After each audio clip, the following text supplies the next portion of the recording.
살아계신 하나님의 말씀 봅니다. 시편 78편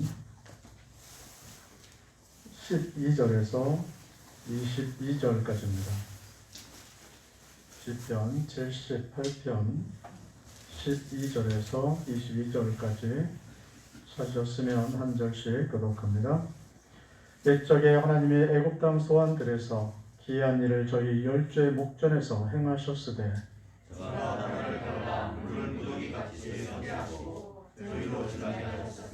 낮에는 구름으로 온 밤에는 화강으로 인도하셨으며 강야에서 반석을 뜨개시고 깊은 수원에서 나는 것 같이 그에게 물을 목적히 마시셨으며 또 반석에서 시내를 내사 물이 강같이 흐르게 하셨으나 저희는 계속하여 하나님께 범죄하여 강야에서 이스라엘을 배반하였도다. 저희가 저희 탐욕대로 식물을 구하여 그 심중에 하나님을 시험하였으며 그뿐 아니라 하나님을 대적하여 말하기를 하나님이 광야에서 능히 저들을 피하시리라. 저가 반석을 쳐서 물을 내심에 시내가 넘쳤거니와 또 능히 떡을 주시며 그 백성을 위하여 고기를 예비하시려 하였도다. 그러므로 여호와께서 듣고 노하시며 야곱을 향하여 누가 맹렬하며 이스라엘을 향하여 누가 올랐었으니 같이 봅니다. 이는 하나님을 믿지 아니하며 그 구원을 의지하지 아니한 영고로다. 아멘. 이런 기도입니다. 하나님 이 시간도 함께 하셔서 은혜 베풀어 주실 줄로 믿습니다. 말씀을 통해서 위로받고 힘을 얻게 하시고 또 우리의 갈 바를 알 수 있도록 역사해 주시옵소서. 우리가 지혜가 없어서 하나님을 아는 지식이 없어서 많은 백성이 되지 않게 하시고 또 우리가 하나님을 아는 지식과 또 지혜 속에서 날마다 성숙 떠져갈 수 있도록 역사하여 주옵소서. 또한 이 시간도 성령 충만해서 기차간에 은혜 받게 해 주옵소서. 감사하며 예수님의 이름으로 기도합니다. 아멘. 믿음이 있는 사람과 믿음이 없는 사람을 어떻게 우리가 구별할 수 있겠습니까? 요즘같이 이렇게 전염병이 유행할 때 마스크를 쓰고 여행을 가는 사람과 마스크를 쓰지 않고 여행을 가는 사람 중에 누가 더 믿음이 있다고 생각하십니까? 오늘 22절에 보면 이는 하나님을 믿지 아니하며 그 구원을 의지하지 아니한 영고로다. 하나님이 이스라엘 백성들에게 분노하셨는데 그 분노하신 이유를 설명을 합니다. 그들이 믿음이 없기 때문이다. 하나님의 백성인데도 불구하고 그들이 믿음이 없기 때문에 하나님이 분노하셨다라는 말씀을 오늘 본문에서 하고 계십니다. 그러니까 오늘 본문은 믿음의 문제를 우리에게 알려주고 있고 믿음이 무엇인가에 대한 설명을 하는 그런 부분이 됩니다. 우리가 믿음이 없으면 하나님을 기쁘시게 할 수 없죠. 믿음이 없으면 하나님의 진노를 부르고 하나님의 심판의 대상이 될 뿐입니다. 그러면 믿음으로 산다는 것이 뭐냐? 오늘 본문을 통해서 두 가지만 같이 살펴보려고 합니다. 그래서 하나님을 기쁘시게 하는 자로 우리가 살아갈 수 있어야 하지 않겠습니까? 첫 번째는 하나님의 구원을 의지하는 사람이 믿음의 사람입니다. 그러니까 믿음은 하나님이 나를 구원해 주실 거라는 믿음, 이런 믿음을 갖고 있어야 이것이 믿음의 사람이다 라고 말씀을 하는 거죠. 내가 어떤 상황에 지금 있다 할지라도 내가 지금 뭐 편한 상황이 아니라 고난스럽고 절망스러운 상황이 있다 할지라도 그 상황에서도 하나님이 날 건져내 주실 거라는 믿음을 갖고 있어야 합니다. 이런 신뢰 관계죠. 그래서 하나님과 우리의 관계가 어떤 신뢰 관계로 형성되어져 있다면 나는 믿음이 있는 사람이고, 이 관계가 불신의 관계, 믿을 수 없다, 신뢰할 수 없다 이런 생각이 든다면 우린 믿음이 없는 사람입니다. 17절에 보면 저희는 계속하여 하나님께 범자여 광야에서 지존자를 배반하였도다. 그러니까 이들이 왜 하나님을 배반했느냐? 하나님의 구원을 신뢰하지 못했기 때문에 배반할 수밖에 없었습니다. 그 대표적인 사건이 바로 이 금송아지 숭배 사건입니다. 그러니까 모세가 하나님의 부르심을 받고 시내산에 올라갑니다. 거기서 하나님으로부터 율법을 받고 있죠. 그런데 아래에 있던 사람들이 금송아지를 만들어서 거기다가 경배를 하고 또 그 금송아지에게 자기 미래를 맡기고 있는 이런 모습을 보입니다. 그 이들이 왜 그 자신의 미래를 이 금송아지에게 맡기느냐? 왜 금송아지 앞에 그들이 절하고 있느냐 하면 하나님의 인도하심에 대한 신뢰가 없기 때문입니다. 하나님이 정말 나를 정말로 인도하고 지금 계시는 중인지, 모세를 우리의 지도자로 세웠는데 모세는 저 산에 올라가서 내려오지도 않고, 그렇다고 하나님이 나에 대해서 어떤 또 다른 말씀을 하시는 것도 아니고, 그렇다면 우리의 미래를 하나님께 맡길 수 없다라는 생각이 이들 속에 들어왔습니다. 그래서 애굽에서 하던 대로 그들은 송아지를 만들어 놓고 그 송아지에게 자기의 미래를 걸고 있는 이런 모습을 보여준 겁니다. 그러면 이들이 하나님이 행하신 일들을 왜 신뢰하지 못했겠느냐? 그가 경험적으로 봤을 때 정말 하나님이 믿을 수 없는 행동을 우리에게 보여주었느냐? 근데 오늘 12절에 보면 그런 게 아닙니다. 이쪽에 하나님이 애굽 땅 소환들에서 기이한 일을 저희 열째 목전에서 행하실 때, 그 이스라엘 백성들이 오면서 이 시내까지는 오면서도 이들이 경험한 것은 하나님은 신뢰할 만하다는 겁니다. 그들의 목전에서 하나님이 그들을 위해서, 그들의 구원을 위해서 행하신 것들을 이들이 기억해 보면 하나님은 분명히 신뢰할 수 있었고 또 우리의 미래를 맡길 수 있는 분이라는 것을 이들이 알고 있었습니다. 그래서 오늘 본문에서는 또다시 옛날 일을 회상을 해요. 하나님이 행하신 일 중에 세 가지 정도의 예를 들어서 하나님은 정말 신뢰할 만한 분이시다, 나를 어떤 상황 속에서도 구원해 냈을 수 있다라는 사실을 우리에게 알려주고 있습니다. 13절에 보면 저가 바다를 갈라 물을 무더기같이 서게 하시고 저 위로 지나게 하셨으며, 그래서 이게 홍해 사건 말씀을 지금 하고 있는 겁니다. 이스라엘 백성들의 구원을 위해서 바다를 육지로까지 만들어 주신 분이다 라고 말씀을 합니다. 구원에 이르는 고속도로, 구원에 이르는 직통도로를 하나님이 만들어 주셨죠. 그래서 우리가 구원받는 그 길에 내가 구원의 길을 가야 하는데 그 길에 무슨 장애물들이 있다면 하나님이 다 제거해 주시는 것을 이들은 봤습니다. 그러니까 우리 앞에 어떤 장애물이 있다 할지라도 겁낼 것이 없는 거 아니겠습니까? 하나님이 다 제거시켜주고 갈 수 있도록 역사하시는 것을 보셔야 합니다. 또 두 번째 14절에 보면 낮에는 구름 기둥으로 온 밤에는 화강으로 인도하셨으며, 낮과 밤에도 이스라엘 백성들을 하나님은 친히 인도하고 계셨습니다. 그러니까 백성들 앞에 서서 걸어가시는 하나님의 인재함을 이들이 봤습니다. 그래서 낮에는 구름 기둥으로 봤고 밤에는 불 기둥으로 확인할 수가 있었습니다. 그러니까 우리의 앞서서 가시는 하나님을, 내가 하나님의 어떤 형상을 보지는 못하지만 하나님의 인도하심에 대한 그 사건, 또 나를 인도하고 계신다는 그런 모습을 우리는 볼 수 있음을 말씀하는 겁니다. 그래서 시편 121편 7절에도 낮에 해가 너를 상치 아니하며 밤의 달도 너를 해치 아니하리로다. 하나님이 함께 계시니까 낮에 해라 밤의 달도 나를 어떻게 하지를 못합니다. 하나님이 거기 계시지 않으면, 내 앞서서 계시지 않으면 어떤 세력이 와서 나를 공격할 수 있고 내가 연약하니까 나를 넘어뜨릴 수 있을지 모르겠지만 하나님이 앞장서 계시기 때문에 아무도 나를 건들지 못하는 겁니다. 그러니까 이스라엘 백성들이 시내산까지 올 때 이런 하나님, 앞서서 행하시는 하나님을 이들이 경험을 했습니다. 그러니까 앞서서 가시니까 내가 길을 잃어버릴 염려가 없죠. 구원의 길이 어딘지 이 부분에 대해서 우리는 걱정할 필요가 전혀 없는 겁니다. 하나님의 인자심을 바라보면서 그냥 걷기만 하면 그것이 바로 가나안 땅이 되는 것이고, 따라가기만 하면 그것이 바로 구원의 역사가 일어나는, 내 생명이 보존되는 그런 곳이라는 것을 우리가 알게 되는 겁니다.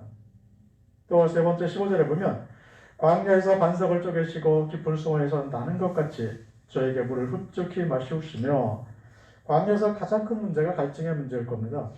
그러니까 사막길을 걸으면서 내 생명을 보존해 주는 것은 어찌 보면 물이 더 중요하죠. 그런데 하나님은 때를 따라서 물을 그들에게 공급해 주셨습니다. 하나님의 자녀들의 생명을 하나님이 붙들고 계신다는 것을 오늘 보여주고 있는 겁니다. 하나님의 손에서 내 영혼을 빼앗을 세력은 어디도 없습니다. 이스라엘 백성들은 광야를 걸으면서 이 모든 것을 다 경험했습니다. 그렇다면 하나님이 신뢰한 분이라는 사실을, 내가 믿어도 된다는 사실을 내가 경험했다면 신뢰하고 살아야 하는 것이 옳은 일이겠죠. 그래서 내 삶 속에서 역사하셨던 하나님을 내 미래 속에서도 그대로 역사하실 것을 믿고 신뢰하면서 따라가는 것이 믿음이라는 거예요. 오늘 나를 지금까지는 이끄셨지만 내 미래는 하나님이 이끌지 않는다고 내가 생각하고 있다면 우리 믿음이 지금 없는 겁니다.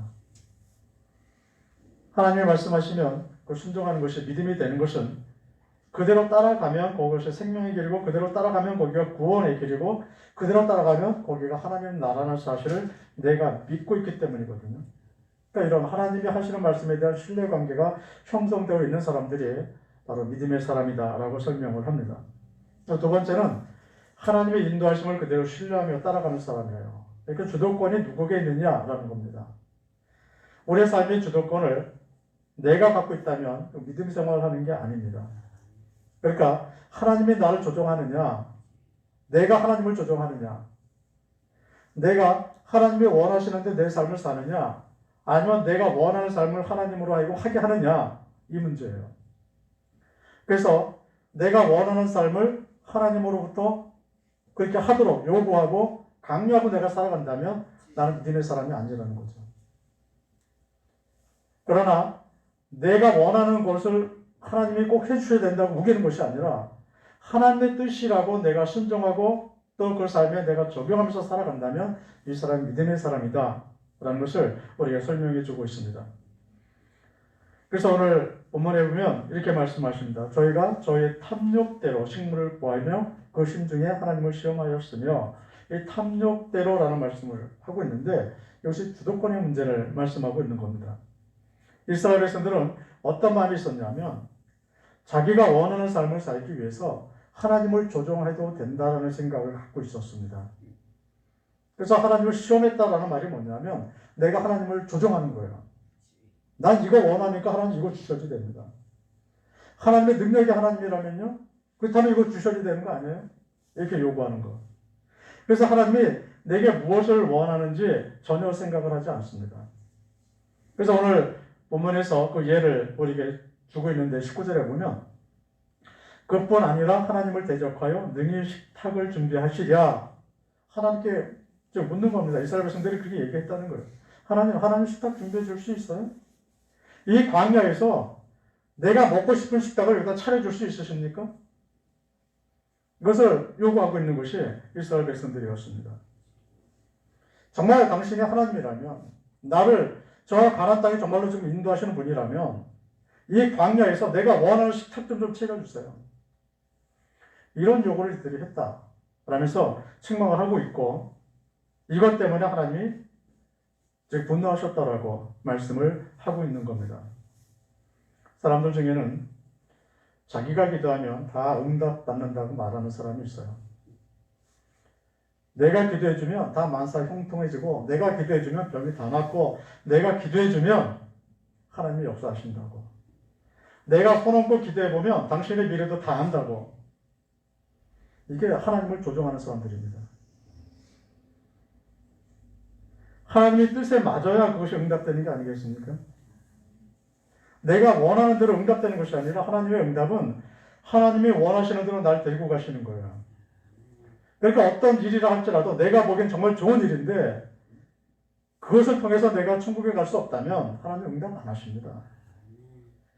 내가 원하는 것이 정말 간절히 원하고 있는데도 이것 때문에 내가 하나님을 나라를 향해서 내 구원의 방향을 잡고 갈 수 없다면, 그것이 장애가 된다면 하나님은 그거 우리에게 안 주셔요. 하나님은 내가 하나 더 먹는 것보다 더 중요한 것이 뭐냐면 내 생명을 보존하는 겁니다. 내 영혼을 보존시켜 주는 거예요. 내가 저 사탄의 자녀가 아니라 하나님의 자녀로 살아가는 데에 더 하나님은 초점을 맞추고 계셔요. 그러니까 때때로는 내 식탁이 부족할 수도 있고 내가 살아가는 모습이 좀 더 약해 보일 수도 있습니다. 그러나 그것 때문에 내가 천국에 갈 수 있고 그것 때문에 내가 하나님께 영광 돌릴 수 있다면 하나님은 그 길을 날 인도하신다는 거예요. 오늘 20절에 보면 저가 반석을 쳐서 물을 내심에 시내가 넘쳤거니와 또 능히 떡을 주시며 그 백성을 위하여 고기를 예비하시랴 하셨도다. 지금 이것도 백성들이 얘기하는 겁니다. 반석을 치면 물이 나오는데 그런 하나님인데, 그렇다면 그 능력을 가지시고 아침에 차디찬 만나 주지 말고 지금 갓 부어서 나온 식빵을 주시면 안 됩니까? 이들 아침에 빵을 먹었거든, 이들은. 그러니까 우리도 그렇죠. 갓 구워서 그 빵집 앞에 지나갈 때 막 굽는 냄새가 구수한 빵 냄새 있잖아요. 그런데 그게 아니라 식어 빠져서 딱딱해진 빵을 주는 것과 갓 구워서 나온 빵을 준다면 어느 것을 먹겠습니까? 갓 구워서 나온 게 좋겠죠. 이스라엘 백성들이 하나님께 지금 그걸 요구하는 거예요. 하나님이 반성만 치면 물이 나오게 할 수 있는 능력이 있으니까 아침마다 우리라고 길거리 가서 저 광야에서 만나 주워오게 하지 마시고 이거 주워다가 또다시 우리가 요리하게 하지 마시고 아침에 눈 딱 뜨면 내 식탁에 갓 구워 나온 빵 냄새가 구수하게 나는 그런 빵을 딱 차려주시면 얼마나 좋겠느냐. 하나님 할 수 있으세요? 이렇게 묻는 거예요. 그러니까 이것을 하나님이 뭐라고 말씀하시냐면 얘네들 욕심이다. 그래서 이들이 또 말하기를 우리는 만나만 갖고 살면 균이 빠지니까 하나님 이왕이면 갖고 온 빵에 그 옆에 잘 익은 맛있게 요리된 고기 한 덩이씩 더 주시면 안 되겠습니까? 그럼 우리가 광야 생활하는데도 불편하지 않을 텐데 왜 그 능력이 하나님이 우리 식탁을 그렇게 채워주지 않고 만나라 땅에 내려서 그걸 주워다 먹게 하고 매출이 떨어지면 그거나 주워오게 하시느냐 라는 불평이 이들에게 있었습니다. 하나님이 근데 만나 왜 주셨어요? 우리 배불러라고만 주신 거 아니라고 설명하고 있죠. 우리가 육신적으로 뭔가를 먹어야 살기 때문에 하나님의 육체적으로 뭘 힘을 얻기 위해서 주시는 그것만이 아니라 신명기의 모든 위해서도 주신다 그랬어요. 모든 우리가 사는 것은 하나님의 입으로 나오는 모든 말씀으로 살 것이라 이것도 가르쳐주기 위해서 만나 주셨다라고 말씀합니다. 내가 갓 구워 나온 빵 이거 갖고 내가 아침에 눈 뜨고 나니까 앞에 빵 한 덩어리 따끈따끈한 빵이 있고 옆에 고기 한 덩어리 있는 거 이거 갖고서는 이걸 설명을 할 수 없기 때문에 하나님이 이걸 허락 안 하시는 거예요. 그러니까 이들이 그것을 달라고 계속 요구하고 있고 우리가 애굽에서 먹어야 했던 것, 애굽에서 먹었던 그런 음식들 이걸 내 식탁에다 올려주세요 라고 요구하는 것은 어찌 보면 그들의 욕심이지 하나님 뜻을 구하는 믿음의 삶은 아니다 라고 설명을 해주고 있는 겁니다. 근데 그들은 하나님 앞에 때를 써서라도 얻어내야 한다라고 생각을 했습니다. 그게 기도응답이라고 생각한 거죠. 하나님이 원하시는 길로 날 데리고 가는 것이 그게 정말 기도의 응답이 되느냐 아니면 내가 원하는 대로 이루어져야 그 기도의 응답이냐 라는 이런 갈등 속에서 이스라엘 백성들이 선택한 것은 내가 원하는 대로 내가 가질 수 있고 누릴 수 있으면 이게 기도 응답이라는 거예요. 그래서 좋은 것이 내 앞에 떨어져야 하고 다른 사람보다 더 많은 것을 내가 가져야 하고 다른 사람보다 더 강해져야지만 내가 응답받고 하나님의 그 능력 속에서 살고 있다는 생각을 한 거죠. 이 부분에 있어서 사람들의 생각과 하나님의 생각에 좀 차이가 벌어졌습니다. 이 부분에 있어서 하나님은 그들에게 네가 틀렸다. 이것을 계속 가르쳐주는데도 불구하고 그들은 때를 써야 된다고 생각하고 있었죠. 믿음으로 생각하는 것은 내가 원하는 것을 얻기 위해서 때를 쓰고 내가 원하는 것을 얻기 위해서 하나님을 조종하면서 살아가는 것은 아닙니다. 이것을 믿음이라고 하지 않아요. 그러니까 우리가 아까 마스크 얘기했잖아요. 마스크 쓴 사람과 안 쓴 사람 누가 더 믿음 있는 사람 같아요? 마스크 쓰면 믿음이 없는 것 같아요? 마스크 벗으면 믿음 있는 것 같아요? 우리가 생각하기에 마스크를 벗어도 하나님을 지켜준다는 생각을 하고 가면 믿음인 것 같죠. 오늘 부분은 잘 보면 그렇지가 않아요. 우리가 정말 하나님 앞에 떼쓰고 또 하나님 앞에 우리가 기도해야 되는 것은 하나님의 뜻이 나를 통해서 일어나는 일입니다. 뭔가 하나님의 뜻이 나를 통해서 역사하는 일이에요. 그러니까 결국 우리의 삶의 주도권을 누구에게 맡기느냐. 그래서 내가 주도권을 갖고 내가 생각나는 대로 내 믿음대로 또 내가 갖고 있는 지식대로 이거대로만 움직이면 이것은 아직 믿음이 없다는 거예요. 그 정말 믿음이라는 것은 뭐냐? 하나님이 원하시는 것이 무엇인가를 찾아내려고 애쓰고 내 뜻대로 되지 않아도 거기서 원망과 불평이 아니라 이것을 통해서 하나님은 내게 무엇을 원하시는지를 찾아내려고 애쓰는 사람들. 그래서 또다시 성경을 보고 또다시 말씀을 들어보고 또 기도하고 내 생활 속에서 자꾸 묵상해보고 그러면서 살아가는 사람들. 이 사람이 믿음 있는 사람이라는 거죠. 21절에 보면 그러므로 여호와께서 듣고 노하시며 야곱을 향하여 노가 맹렬하며 이스라엘 향하여 노가 올랐으니 하나님의 은혜를 받고선도 믿음이 없이 살아가는 사람들. 하나님이 나를 인도하셨음을 경험했으면서도 하나님의 능력을 경험했음에도 불구하고 끝까지 하나님을 위기 속에서 위지하지 못하는 사람들을 향해서 하나님이 분노하셨고 그 진노가 맹렬하셨다고 말씀하고 있습니다. 하나님은 우리가 하나님 앞에서 모든 것을 믿는 믿음으로 그렇게 살아가기를 원하고 계십니다. 하나님이 말씀하신 것에 대해서 신뢰감을 갖고 또 하나님이 날 인도하신 것에 대해서 신뢰를 갖고 그냥 따라가는 것, 이것이 하나님을 기쁘시게 하는 믿음이라고 말씀을 합니다. 그래서 요한복음 5장 24절에 보면 내 말을 듣고 또 나 보내신 이를 믿는 자는 영생을 얻었고 심판에 이르지 아니하나니 사망에서 생명으로 옮겼느니라. 바로 하나님이 내가 예수를 믿는 것이 구원의 길이고 생명의 길로 인도받는다는 사실을 내가 알고 있습니까? 그렇다면 하나님 말씀하신 대로 성경에 쓰여진 대로 그냥 따라가기만 하시기 바랍니다. 지금 내 삶이 왜 이래? 왜 우리 살아가는 모습이 왜 이래? 이것 때문에 낙심하지 마십시오. 이것 때문에 하나님을 시험하고 이것 때문에 내 욕심을 이루기 위해서 하나님을 원망하며 그렇게 살지 마시고 이런 전염병 속에서도 예배드리기 어려움 속에서도 하나님이 나를 변화시키길 좀 원하고 계시고 이 속에서도 하나님의 교회를 든든히 세워가기를 원하고 계시고 이 속에서도 예배가 휘젓되지 아니하고 우리가 예배를 사모하고 성전을 회복하고 사모하기를 원하신다는 하나님의 뜻이 계심을 우리가 볼 수 있어야 합니다. 세상이 전염병도 우리를 억제하지 못하고 하나님께서 나를 붙들고 계신다는 믿음 속에서 우리의 믿음을 지켜나가시기 바랍니다. 그래서 하나님을 기쁘시게 하는 자로 늘 발견되시기를 예수님의 이름으로 축원드립니다. 기도합니다. 하나님이 함께 하셔서 감사합니다. 하나님은 지금까지 우리를 돌보시고 인도하셨듯이 앞으로도 우리의 삶을 인도하실 줄로 믿습니다. 아버지, 우리가 때를 쓰며 또 우리가 우리의 욕심을 이루려고 애쓰지 않게 하시고 하나님께서 우리에게 원하시는 일이 있는 줄로 믿고 그냥 순종하며 주어진 대로 삶을 살게 해주옵소서. 아버지, 우리가 하나님의 뜻을 잘 알지 못해서 답답합니다. 하나님의 말씀을 듣고 또 기도하고 듣고 기도하는 가운데 하나님 우리를 깨닫게 해주실 줄로 믿습니다. 그래서 늘 감사함으로 하나님께 나아가게 하시고 영원한 생명이 있는 곳을 사모하며 살아갈 수 있게 해주옵소서. 늘 하나님 우리와 함께 하셔서 감사하며 예수님의 이름으로 기도합니다. 아멘. 교회 소식 전해드립니다. 각종 기도회들을 교회에서 못하니까 여러분들의 경건 생활 잃지 않도록 늘 하나님의 말씀을 하루에 한 장씩이라도 읽으시고 또 위에서 기도하시기를 이제 바랍니다.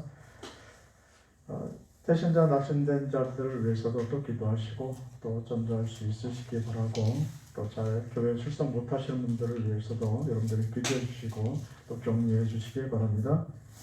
25일은 성탄절입니다. 24일 날 성탄 전화 예배를 드리고 25일 날 1, 2부로 나눠서 성탄 감사 예배를 드립니다. 드릴 수 있도록 또 계속 기도해 주시고 성경 읽기도 출애굽기 33장까지 따라 읽어주시고 암송 구절도 해주시고 여러분들 또 뉴스를 들어서 아시지만 이제 그 방역 수준이 2.5단계로 올라갔어요. 그러면 교회에서 대면 예배는 드리지 못합니다. 그래서 이제 그 전에 우리가 하던 대로 1부, 2부에 드리고 계속 이렇게 영상 송출을 하셔야 되는 거고 그리고 이제 많이들 잘 나눠서 우리 교회는 잘 나눠서 오시면 어느 정도 됩니다.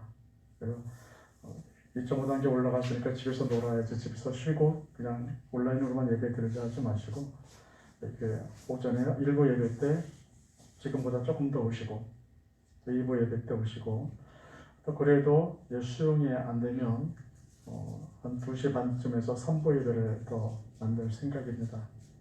그래서 우리가 주일날은 최소한도 한 번 이상씩 전 교인이 다 이렇게 예배 드릴 수 있도록 이렇게 여러분들이 기도해 주시고 3단계 올라가면 이제 그때는 교회에서 아예 예배를 못 드리니까 그렇게 되지 않도록 5단계에서 마무리되고 계속해서 연말과 연시가 계속 이어지는데 예배를 잘 드릴 수 있도록 여러분들이 또 기도해 주시고 또 이것을 위해서 서로 잘 또 협력해 주시기 바랍니다.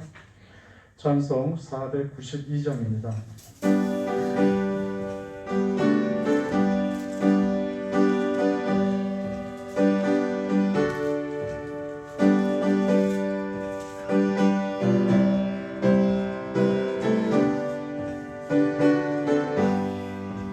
나의 영원하신 되어 생명보다 나의 갈 다가도록 나와서 행하소서. 주께로 가까이 주께로 나오네. 나의 갈 다가도록 나와서 행하소서.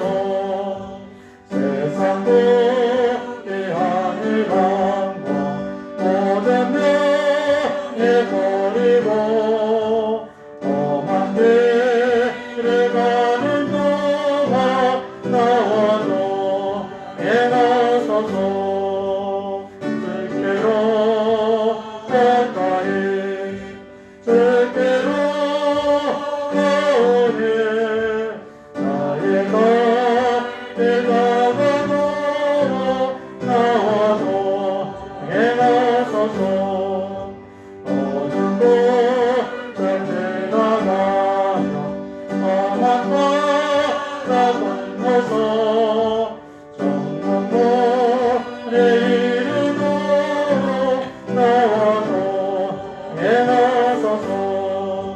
주께로 가까이 주께로 나오네.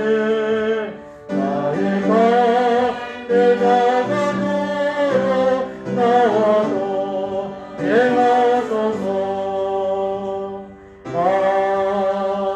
아멘.